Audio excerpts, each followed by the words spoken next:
বড় পীর আব্দুল কাদের জিলানী মাহবুবে সুবহানী কুতুবে রব্বানী রাস্তা দিয়া চলতেছেন, একটা কুকুর সামনে দাঁড়ায় গেল। কুকুর ডাক দিয়ে কয়, বড় পীর আমার কথার জবাব দিয়া তার উপরে যাও, বলো তুমি ভালো নাকি আমি কুকুর ভালো?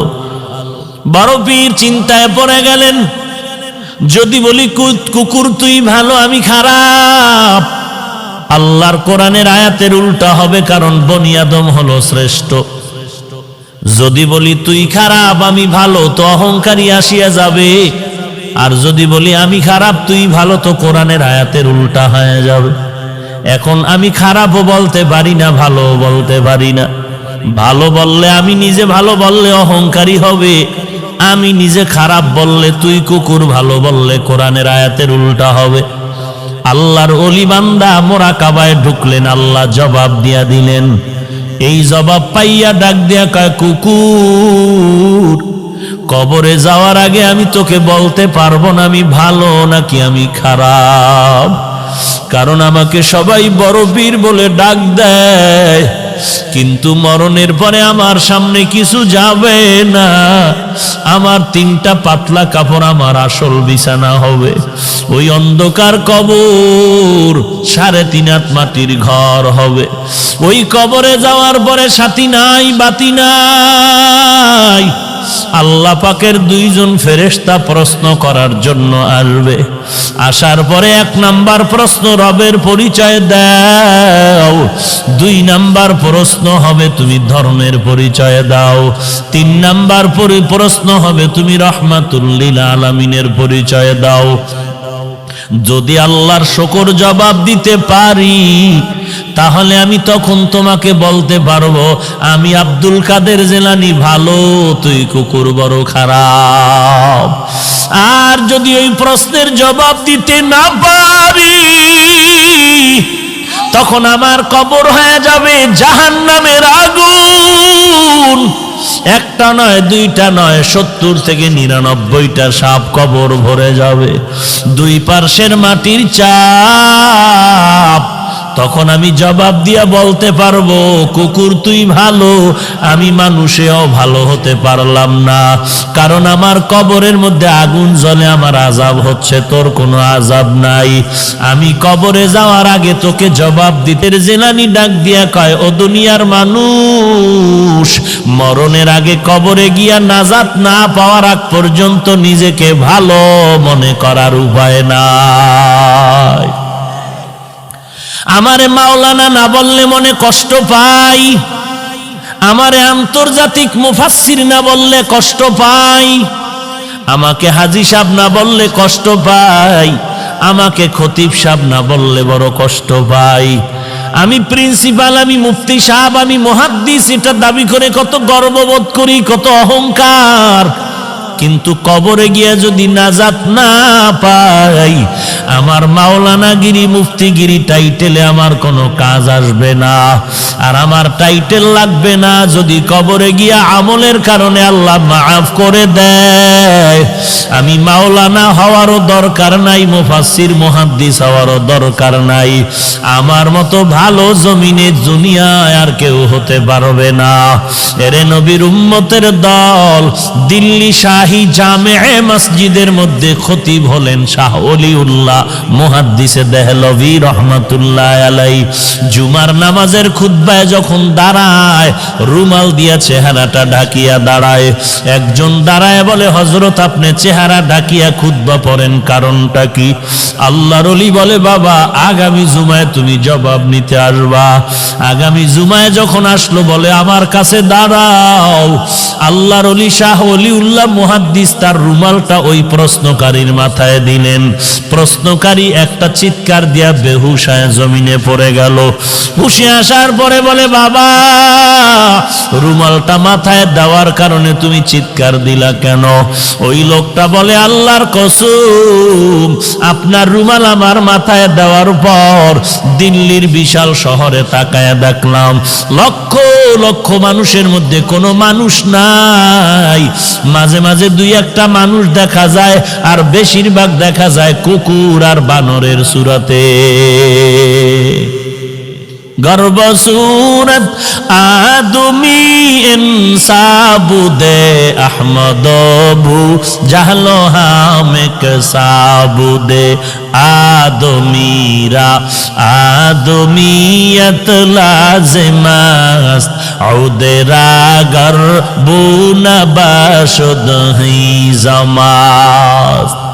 গোটা দুনিয়াটা শাসন করেছেন দুইজন, শোষণ করেছে দুইজন।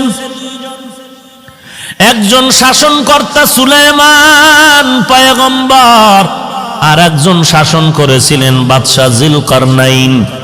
ইন্তেকালের আগে বাদশা যুলকারনাইন বললেন, মরার পরে জানাজা পড়াইয়া কাফনের ভেতর থেকে হাত দুইটা বের করে এলাকায় ঘুরায় ঘুরায় কবরে নিয়ে যাওয়া।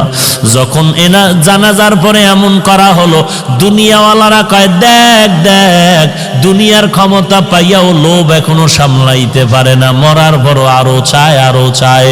ইমানওয়ালা কয়, না রে বেয়াকুফ, না না, বাদশা যুলকারনাইন গোটা মানুষের সবক দিয়া গেল।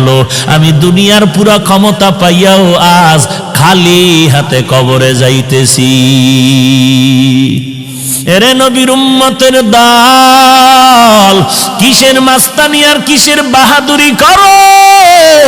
তোমার আপন ছেলে যার জন্য তোমার ঘাম নষ্ট করে কামাই রুজি করে বাড়ি গাড়ি করো, ওই ছেলেটা তোমার গুনার ভাগ নিবে না, ওই মেয়েটা তোমার গুনার ভাগ নিবে না, তোমার মা তোমার আপন গুনার ভাগ নিবে না। দুনিয়াতে যদি মামলায় পড়ে যাও, বিপদে পড়লে দেখছনি মা বাবায় বলে এই সন্তান আমি চাই না। একটু বিপদে পড়লে মা সন্তানেরে ভুলিয়া যায়, আবার সন্তান মা বাবারে ভুলিয়া যায় স্বার্থের ভরি টানে ভরিয়া। অতএব তুমি কার পিছনে দৌড়াও, সব বাদ দিয়া তুমি আমার মাওলার সাথে যোগাযোগ লাগায়া দাও। আল্লাহকে ডাক দিয়া বলো, হে মালিক, দুনিয়াতে এই 70 বছর 60 বছর 40 বছর হায়াতে আমার প্রত্যেকটা সেকেন্ড আমি আমার দুনিয়ার লাইনে ব্যয় করলাম, বন্ধুর লাইনে ব্যয় করলাম, আমার খেলার মাঠের বন্ধুর পিছনে আড্ডা দিয়া সময় নষ্ট করলাম, লেখাপড়ার মাঠে আমার ছাত্র ভাই বোনের পেছনে সময় দিলাম, কর্মজীবনে আবার আমি টাকার পেছনে সময় দিলাম। আজান কানে আসছে মসজিদে যাই নাই, আলেম ওলামার মাইকির বয়ান আসছে বয়ানে যাই নাই, আল্লাহওয়ালারা ডাকছে আসো, মুয়াজ্জিন ডাকছে আসো, যাই নাই। ও আল্লাহ, সব জিন্দেগি বরবাদ করে ফেললাম। চোখ দুইটা বন্ধ করে তাকায় দেখি আমার আমল নামায় ভালো একটা নেক আমল নাই।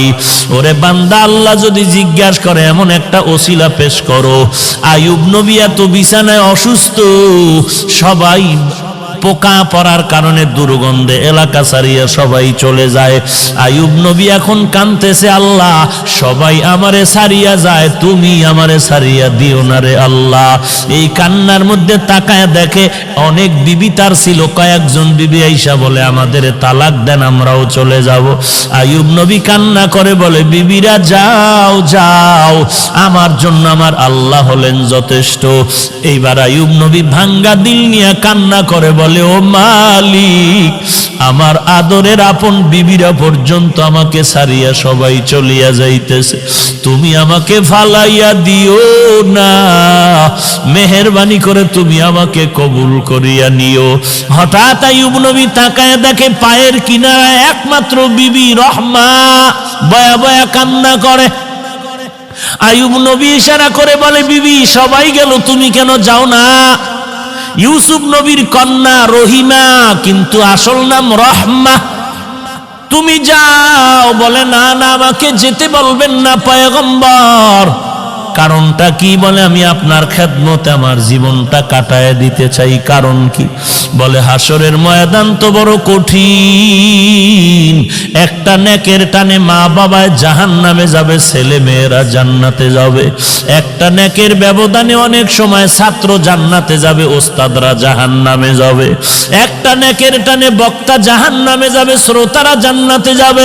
একটা নেকের ব্যবধানে ইমাম সাহেব জাহান্নামে যাবে, মুক্তাদিরা জান্নাতে যাবে, একটা নেকের ব্যবধানে দেখা যাবে পীর সাহেব জাহান্নামে যায়, মুরিদেরা আমল করিয়া জান্নাতে যায়। এরে নবীর উম্মতের দল, রহমা নামের বিবি কান্না করে বলেন, ওই হাসরের ময়দান এমন একটা ভয়ঙ্কর ঘর, একটা জায়গা, সূর্য মাথার উপরে নেমে আসবে, সূর্যের তাপে জমিনটা তামা হয়ে যাবে, ওদিকে জাহান্নামের আওয়াজ, ওদিকে আমার আল্লাহ তাআলার কুদরতের আওয়াজ, ওয়ামতাজুল ইয়াউমা আইয়ুহাল মুজরিমুন, এরে গুনাহগারের দল, নেককারদের থেকে তোরা আলাদা হয়ে যা। জাহান্নাম চিৎকার দিয়ে বলবে, রে মালিক, গুনাহগার গুলো সব আমার পেটের মধ্যে দিয়া দাও রে আল্লাহ।